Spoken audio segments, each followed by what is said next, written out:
Fingers crossed this one's going to work.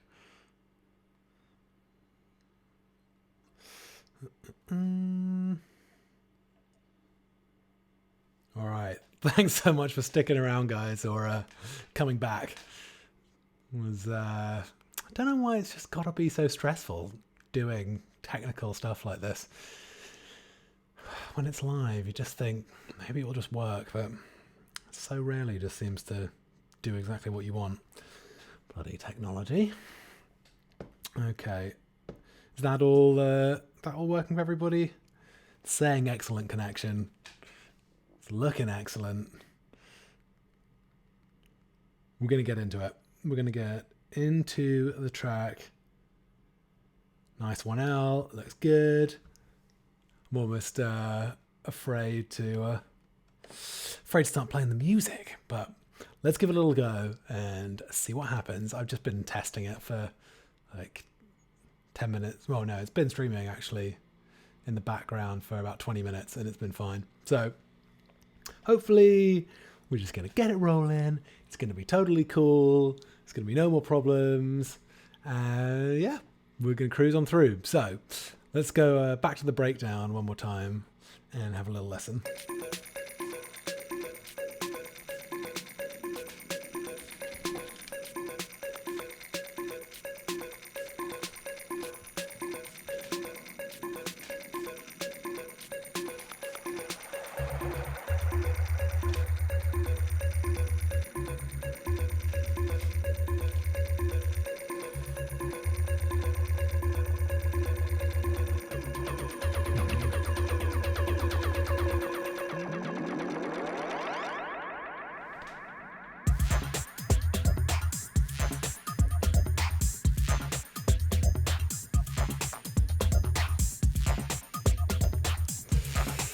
Fingers crossed, all seems to be working fine.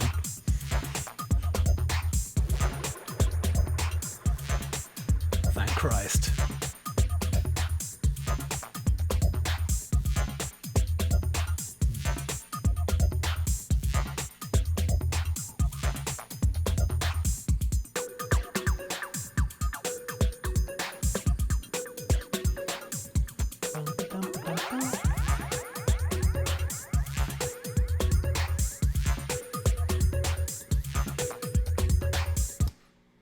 All right, there's a bit of the track. It's all still working. Still got the excellent connection. Loving it. Okay, I think that's stress over. Although I'm just looking up at my CPU activity monitor in the top right. It does seem to be pretty busy up there. But I think there's quite a few plugins in the track. But yeah, should be all good. So let's go back to the beginning and actually look at what is going on. Yeah, we're going to get into the kind of exciting bass sounds, which is kind of, I think, what's so satisfying about the track in a minute. But to begin with, we've just got kick, open hat, a little bit of a break, and some kind of drone shit going on at the beginning. So this is a bit of the intro.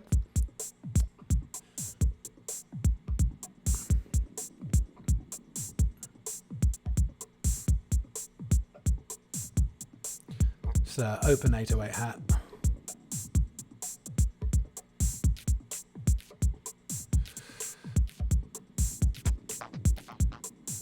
Got this this break has just been filtered out quite a lot, so just getting the mids on there, and then it's got a little bit of phase on it as well. And then we got these dust stabs.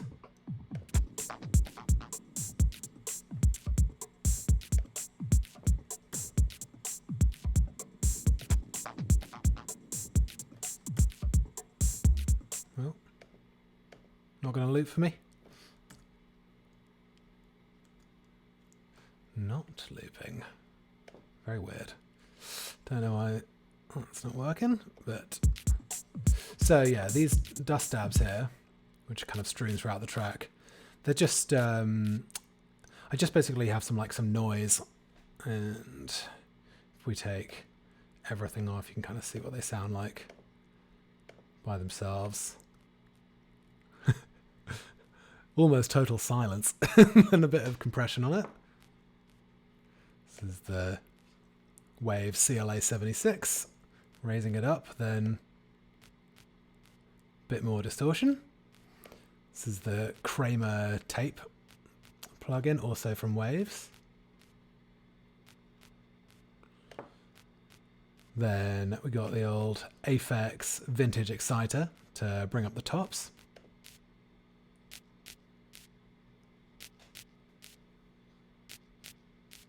Now get some crisp. And then, wow, I reached for another tape plugin here, the J37. Let's turn this on.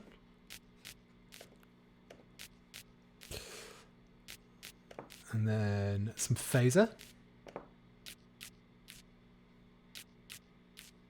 And just a bit of EQ. That's what's making up these little stabs here.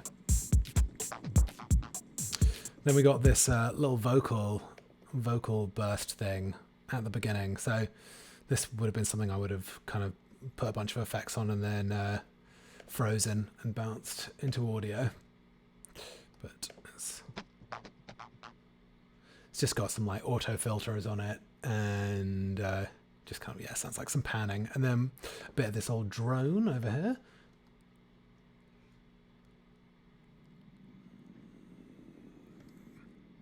Turn it up.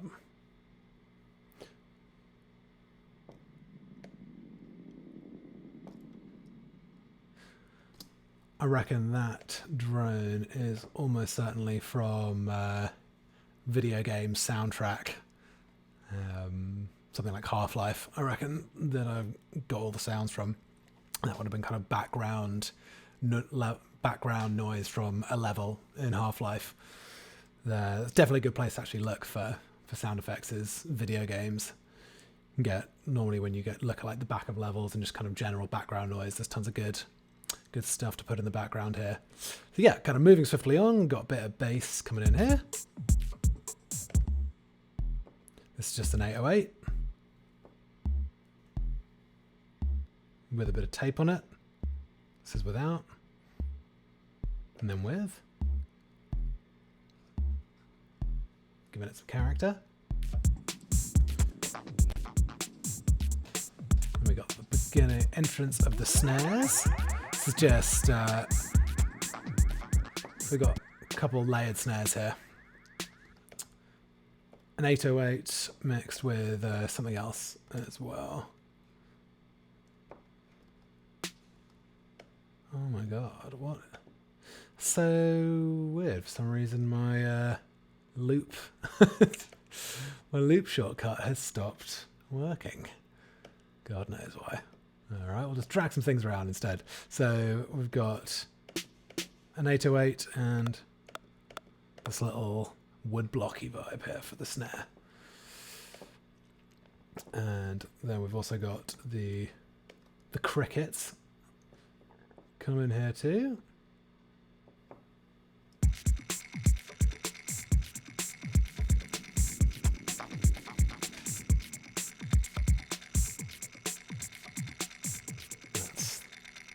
These guys, and they're just some sort of weird, kind of sounds like some sort of toy box that's being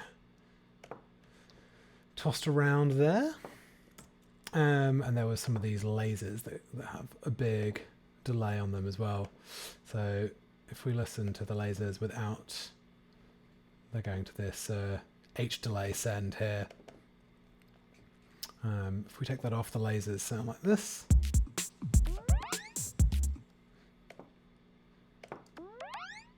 And there, with the big delay send on, then can really get it going.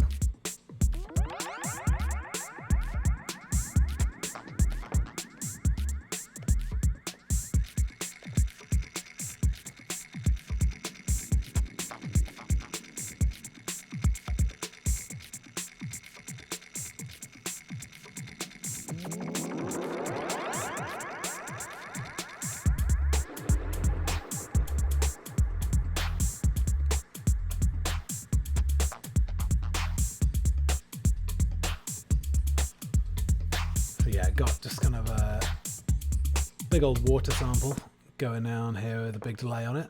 Is that going to the H delay? Oh yeah, it's going to the H delay.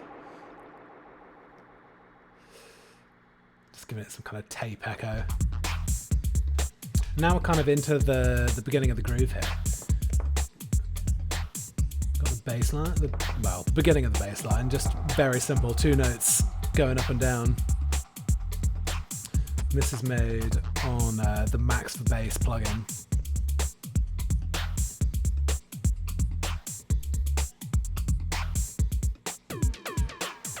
Little pull out.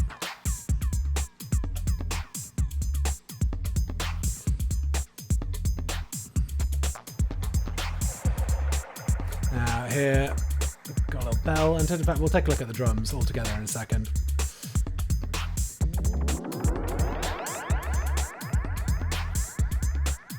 But basically, what's going on in this track is kind of like more and more layered little bass hits to create a slightly more complicated bass line, and they're made up of a few different sounds. And that's why the bass line, I think, works quite well. So we start off with these two here, so these kind of 808 mids and the bass here.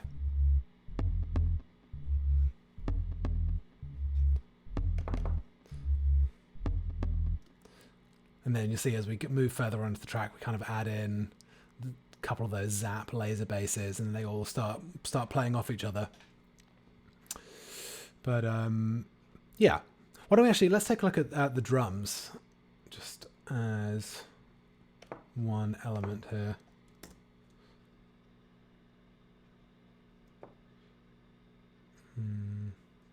For some reason, it is. All my shortcuts are not working anymore. God, just one of those days. Sorry about this, guys. How do you actually make a group without a shortcut? Okay, we won't worry about grouping them, but we'll just solo them here. So let's take a look at what's going on in the drum track.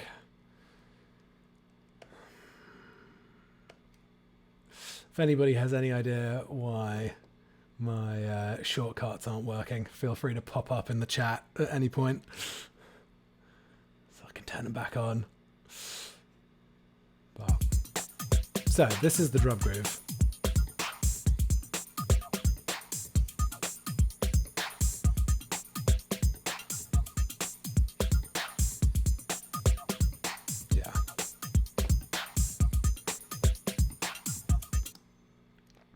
Now, let's build it up one by one. So we got kick.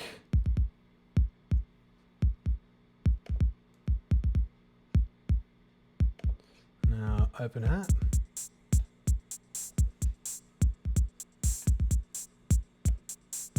Little bell ride.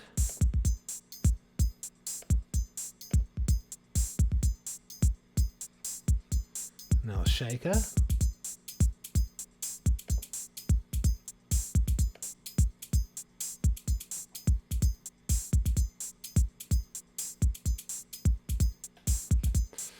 Now the snare.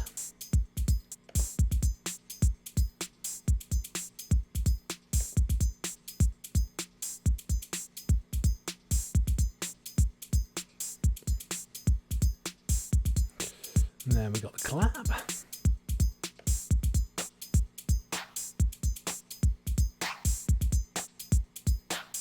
And a few more off snares.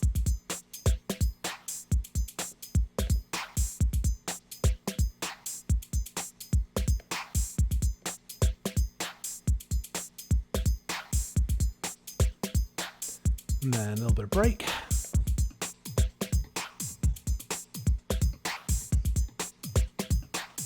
And then tambourine.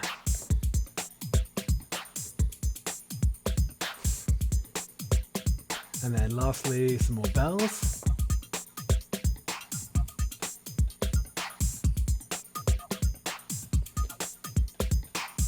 So it's quite a full drum track, actually. Quite a lot going on there. All kind of layered on top of each other. Also bear in mind this is the writing project, so nothing's mixed here. as I'm sure you're all aware by now, I would, after this, export everything into audio and bounce down in Logic, and sorry, mix down in Logic. So yeah, this is what the drum track looks like. And now let's see how it interacts with the bass.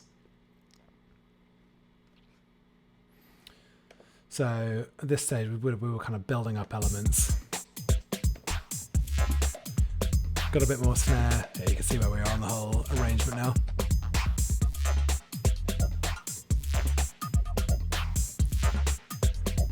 Zap's been added.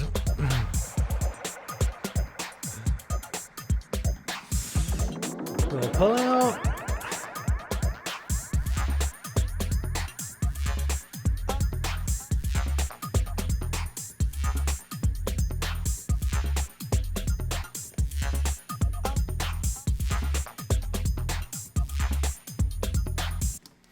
All right, let's get to that Zap bass.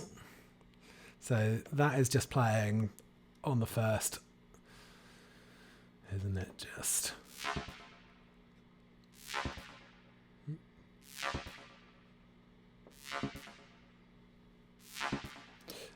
So this sound is made using a few different plugins, but the actual bass itself is from the Max for Bass plugin, which I use a lot. So this is what it sounded like totally by itself.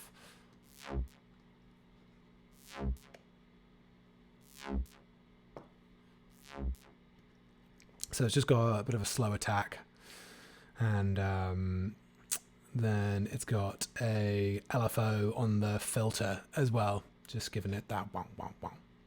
Wah, wah, wah. And then got the Maserati bass plugin on it, which has given it a bit of chorus. Turn this on here.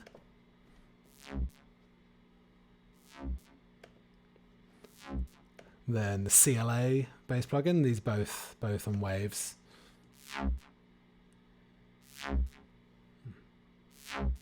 Yeah, now it's kicking.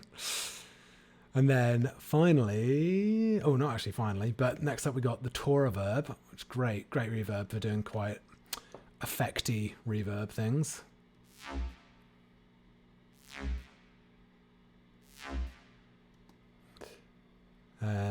So got the bass cut on that as well, so it's not reverbing the low end, just giving some reverb sheen on the top.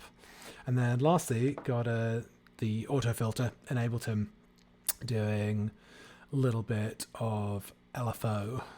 So without, and then turning on.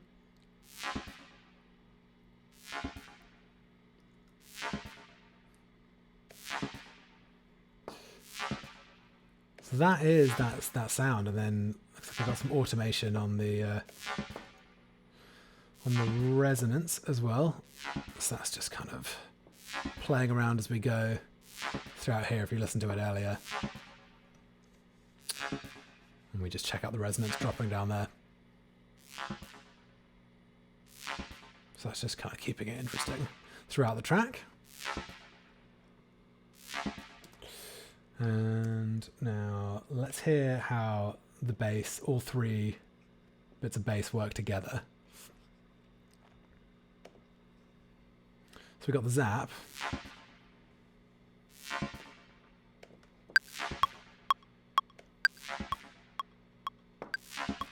And then we got the kind of sub bass line.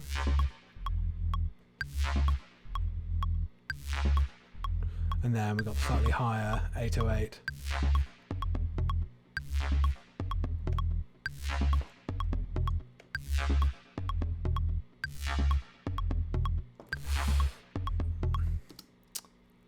And yeah, let's add some of the drums in there as well so you can kind of hear how it's all working together.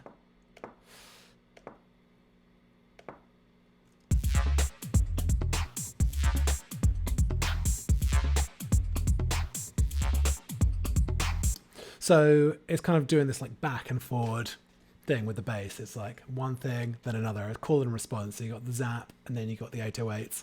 Zoom, ba-dum dum dum, zoom, ba-dum dum dum.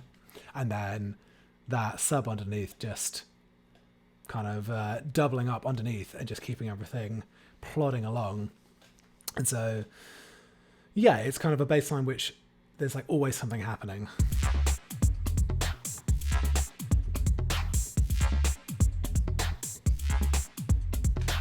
Yeah, I find those call and response bass lines made with different sounds really fun to write and super satisfying. I think if you're like struggling to write bass lines, a really good tip is to do a bit of the bass line with one sound and then a second bit with another and then maybe a third with another. So get 3 very different sounding basses and then mix it up, and immediately it's going to sound a lot more interesting. What plugin is being used for the send? Yeah, that's the H delay from Wave. So doing the big kind of laser send, that is this here.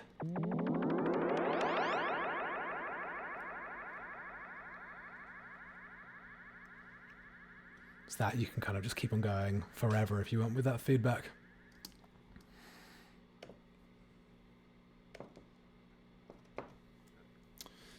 Okay, so that's how the groove is really working. Then we got the main melodic line is made out of 808s, and that comes in here.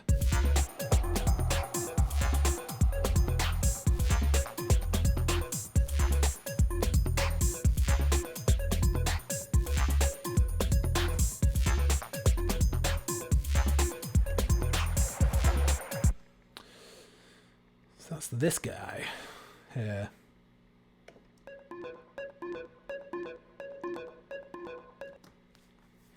So yeah, I've just got a kind of, a bit of an interesting rhythm. So that's just kind of like changing as you move along, because it's in, I want to say, triplets. Music theory letting me down here right now, but it's not 4/4, so that's why it kind of feels like it's changing with each bar. And let's take a look at this sound.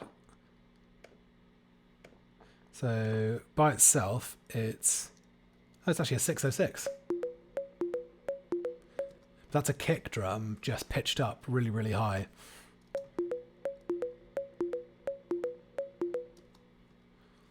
And then got the Kramer again, adding a bunch of tape distortion to it. And then this is Fab Filter Timeless Delay.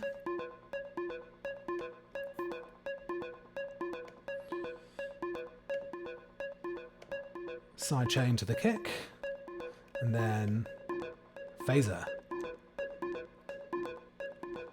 giving it that kind of lasery effect. So yeah, the melody is made out of a kick. I do seem to use kick drums as melodies actually quite a lot. Yeah, you just pitch them up, and usually they've got quite a lot of melodic content in them, so you can use it as kind of a little stabby synths that have got quite a lot of attack on them. So then we move, kind of keep it going. We've got the dust stabs come back here.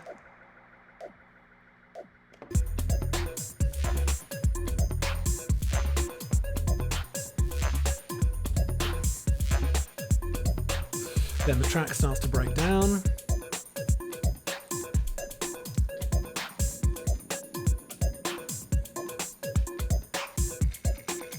Crickets. And then we got another line from the dust stabs. I think this is actually a different sound. Yeah, I get a different one for the breakdown. This is just another noise, bit of noise. Just shortened loads.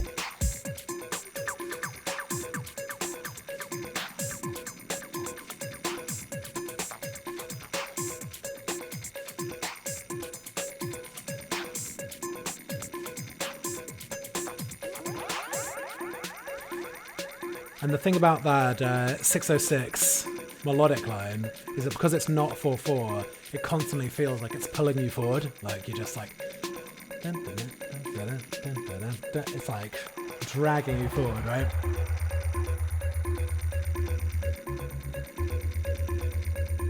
Right, here we are, the big sub. In fact, yeah, I'll take a moment to answer a couple questions before we get to the second half. So the bass has a bit of movement. Is it just the sidechain? Thanks for the question, Tonraum. So the Zap doesn't have a sidechain on it. That is just got a kind of the auto filter. The Sub does have a sidechain on it, if that's what you were talking about. This one here. In fact, sorry, not that one. This one here. Yeah, so that's sidechaining to the kick.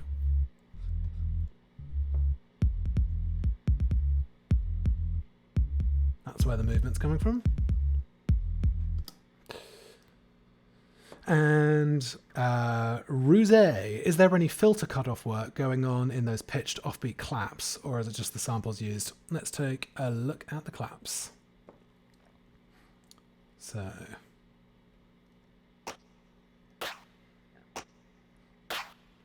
this is what they sound like dry.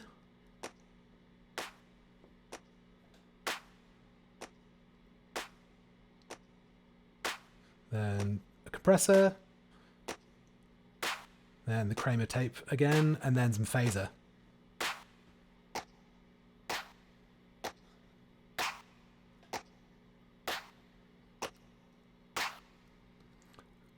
And that sounds like, yeah, they're also got a little bit of reverb from the simple reverb send there as well. But yeah, it's kind of, I think, the phaser really that's kind of making it a bit more interesting and adding some more high-pitched frequencies to the sound. Quen and Card, how do you go about keeping it so busy yet completely uncluttered? Yeah, that's a good question, because this is a pretty busy track, and I don't usually write them this busy, but the key is, one, to be very, very careful with your EQing. So you, especially when we get to the mix down stage, you know, if you've got some high up hats, you make sure that you're really only letting in the high part of the frequencies. Don't make sure that all those bits of percussion that you're using don't have too much low end, or maybe even too much mid on them. Get clever with the panning. You want to have things all over the place so they take up less space. And also, yeah, just like try and, you know, there's quite a lot going on here, but a lot of things are layered at the same time. And so there's not too many different things all going on at the same time. And like, for example, there's this break running underneath the whole thing, but it's actually quite heavily filtered. So you're not actually hearing too much of it. And then once I would take it into the mix down stage, I would have taken out more of those lows as well. Daniel, do you go back and add effects, or are you adding those when you create the element? I would tend to add them when I was creating the element. I mean, I'd kind of be doing both at the same time, but yeah, I would tend to add these effects as I'm going along. So I'd kind of, yeah, get that clap pattern in, and then I'd think, I mean, to be honest, I wouldn't normally put a compressor on it beforehand, but, you know, I wrote this 2.5 years ago, so I was doing things slightly differently then. But I would put the tape emulation on there and the phaser on there immediately after I put the clap on to kind of create and finalize that sound. Okay, so once we're in the big breakdown, and then we get big subline.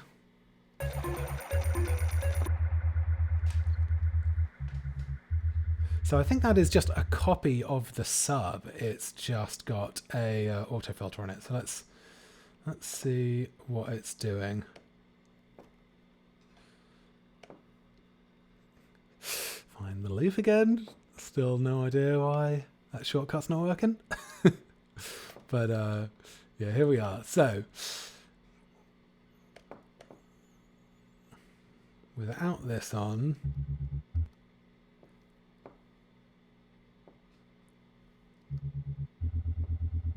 Oh no! I've got an LFO on the actual bass here. So it was the same original sound. It's just a sine wave with some sub underneath it, and then it's got relatively high distortion. The cutoff's really low, resonance is high, a bit of drive, and then it's just got this LFO on the volume on the bass.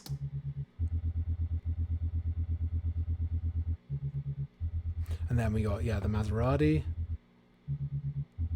And then we got the CLA bass as well. So yeah, it's actually very similar to that other subline. And then I've just got a filter just taking off the top. So it's just nice and subby. And I mean, obviously doing a little bit of a classic no-no here, putting chorus on a subline. But when we get to the mix down stage, I would have duplicated the channel, created two of the same, and then I would have, all those kind of higher chorus frequencies, I would have kept those stereo, but anything probably below 100 hertz would have been monoed in that duplicate channel. There we are. So we'd kick it back off.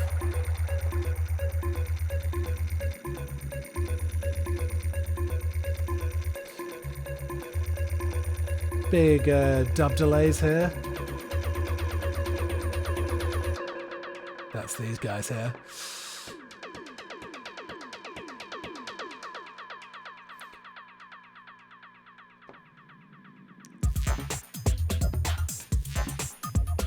And we're in. Now that's kind of the whole groove all together there. I think at this stage, what are we adding? Some more bells.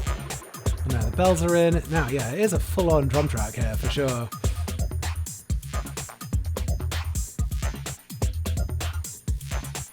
But yeah, I'm kind of very conscious that the different drum elements aren't sitting in the same space exactly. So like the bells are a very high frequency. They've got some phaser on them as well. Tambourine's sitting up high. Break's sitting in the middle, but it's still quite thin. Snares in the middle. Claps in the middle. And we got shakers.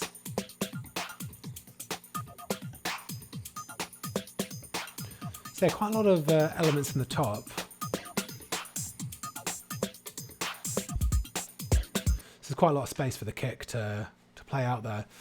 Yeah, it is just quite busy. I'm not sure exactly why it is working so well. I would probably normally advise people not to have a track so busy, but it just seemed to kind of come together this time. And yeah, that's kind of basically the track. Kind of take the bass out, come back in with the main melodic element, those 606 kicks. Everyone throws their hands in the air. Has a real good time. There's quite a lot of these dub delays just kind of strewn throughout the track. These are just like these different samples here. This sort of, and then I've just got a big old delay on them. They just kind of ease the transitions. You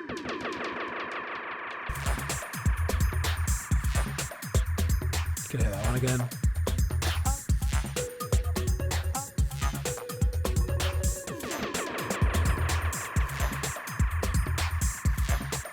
Yeah, there's a lot of there's just kind of like big dub delays flying around in this track, which keeps things interesting. Oh yeah, lastly there's a little which I would have just recorded in with a mic.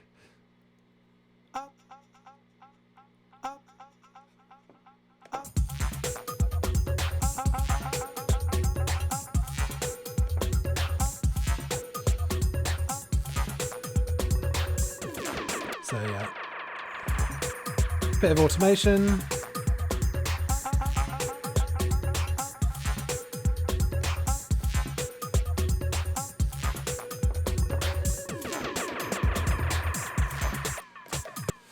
Yeah, most of the elements have some automation kind of just strewn throughout them. I think the key to finishing off a good track is just to have a lot of kind of single events, bits of raised automation. You can see these little drum fills on the snares here. These are the green ones, where there's some slight variation.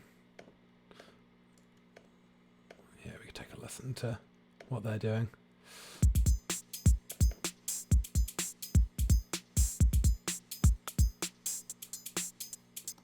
Yeah, that just had some little kind of clave sounding bits in them.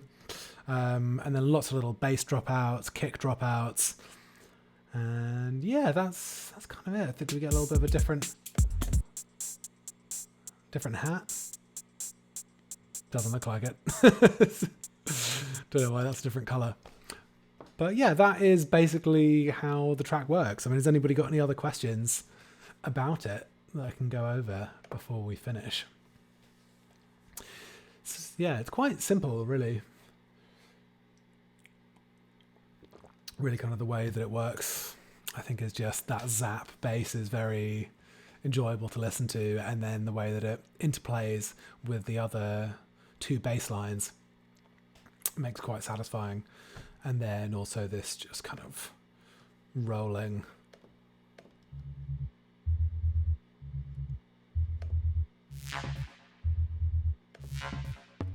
Once you get the 16s on the bass, it's almost just kind of a slow down drum and bass track at that stage. But yeah, I guess if no one has any questions, then that might be it for the track walkthrough. Thanks very much for sticking with me through all those technicals earlier. I know that was a little frustrating. Oh, we got a question coming through. Were the snares pitched up? I don't think so. No, I'm pretty sure they're not. No, definitely not. So there's a few different ones, but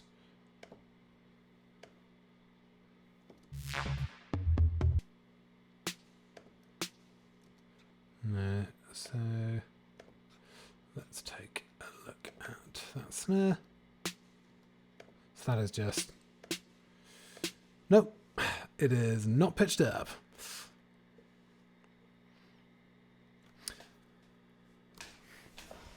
Okay, we've got a few questions.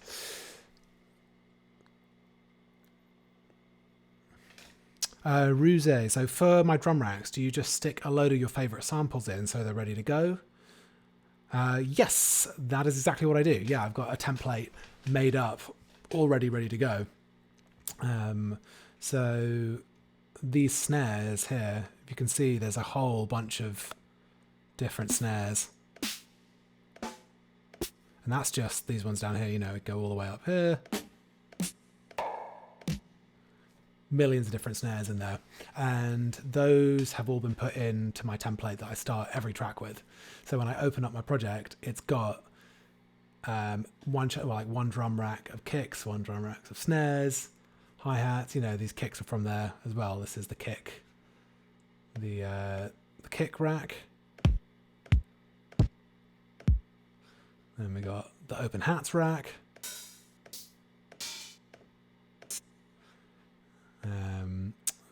Got some other ones. Got a shakers rack. Snares, as we saw. And yeah, exactly. Yeah, the crickets there from this like percussion rack that I've got here.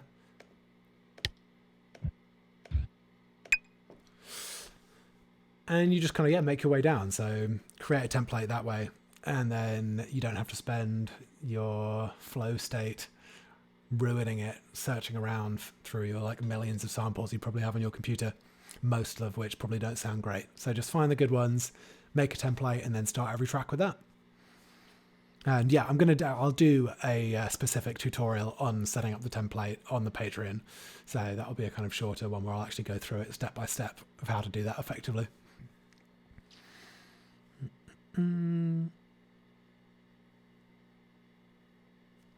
Oh, sorry. The ghost snares, you're wondering if they were pitched up. So that's these ones here.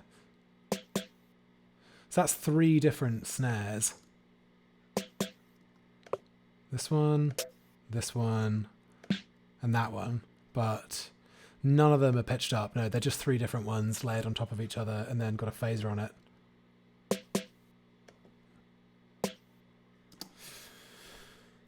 Tom Nelson, how's it going, man? When you're exporting stems for a mixdown, do you leave volume at whatever you've put it in this project, or do you gain stage like -6, for example? I leave them at the volume I put it in this project, but then when I actually do the mixdown, I bring everything down to 0 and then raise everything up again from there.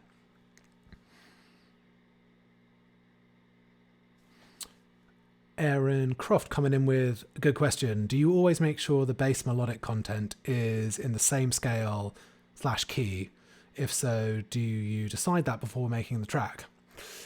Definitely in the same key, yes.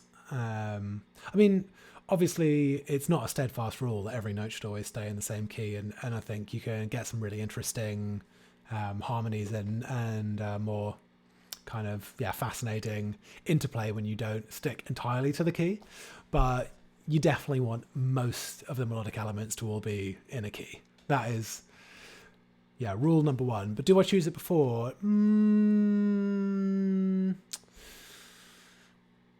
I do choose it when I go to start putting in the first bit of melodic information, which is usually the bass line. I will pick a key and I'll either pick it and play it on the keyboard, or if I decide I want to write the bass line on my push controller, then I'll set a scale on there using the scale function, and then it lights up the lights that are just within that scale. So that's a really good way of kind of, if you don't know your scales, if you've got a push controller, then you can set a scale on there, and then you don't have to worry about that. It'll just tell you exactly which notes you can play to stay in there.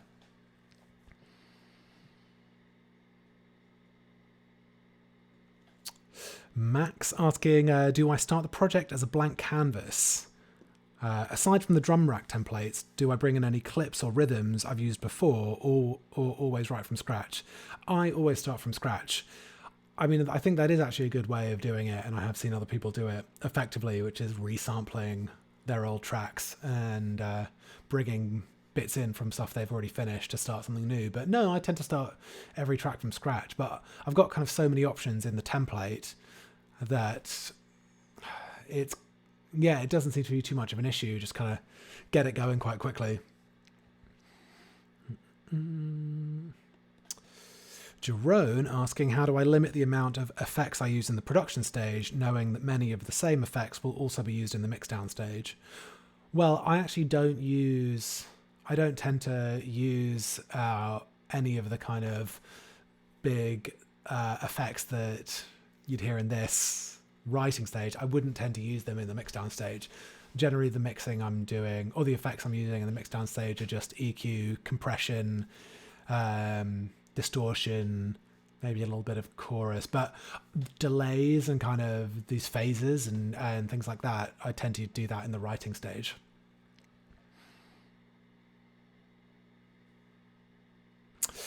Very good question from Robbie Greenwood. How do I know when the right time is to move from session view to arrangement? Sometimes tracks feel empty when you start to remove change elements during the arrangement. So he's talking about the fact that I've actually written the track in the session view here. These are kind of all the clips. And then it works its way down the page through the session here. And how do I know when the right time is to move from the session view to arrangement? Well, because I write the arrangement in the session view with these clips working their way down, I can actually listen to it by just playing through kind of scene by scene. So, I can start here. Oh, have I got something soloed?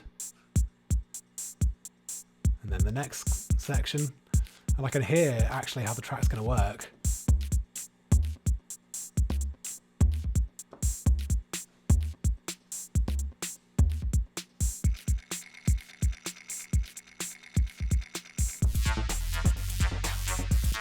Wow. Turns out I had a really crazy crazy bit of something going on there before I moved it over into, oh, it just seems like my keyboard just isn't working at all. Very weird. So that's why I can't seem to disable that or delete it. Interesting. But yeah, generally the vibe is because I'm like playing my way down through the arrangement, but in the session view, I get a pretty good idea already of how the track's going to sound by the time I move it into the arrangement view, which I do by hitting record in the arrangement view and then playing down all the way through the track in the session view. So by the time it's in, yeah, kind of know the answer. And yeah, I think that's probably good for today, unless there's any last questions. But I hope answered a few, and I hope you guys got an idea of how I wrote Aunt Wendy's Wedding in Wales. It was yeah, glad. It was definitely fun once got over the technical issues. And I just want to say big thanks to everyone who's jumped on and supported on the Patreon so far. It's been really, really sick. Yeah, kind of working on the next video for that as well. So I think the way those are going to be working is kind of one tutorial video a week and then one live stream as well. So big love to everyone who tuned in for this as well today. I hope you learned something new, and I'll be back for another live stream next week. I think I might do maybe a slightly different vibe than a track walkthrough. So if you guys have got anything that you want to see a live stream on, then shoot it into the comments or shoot me a message, and yeah, we'll get working on it. But nice one. I hope you guys have a really wicked Sunday evening. I'm going to go and get involved in a roast that my mother-in-law is making. That's going to be very delicious. So keep it real, everyone, and see you next week. Bye.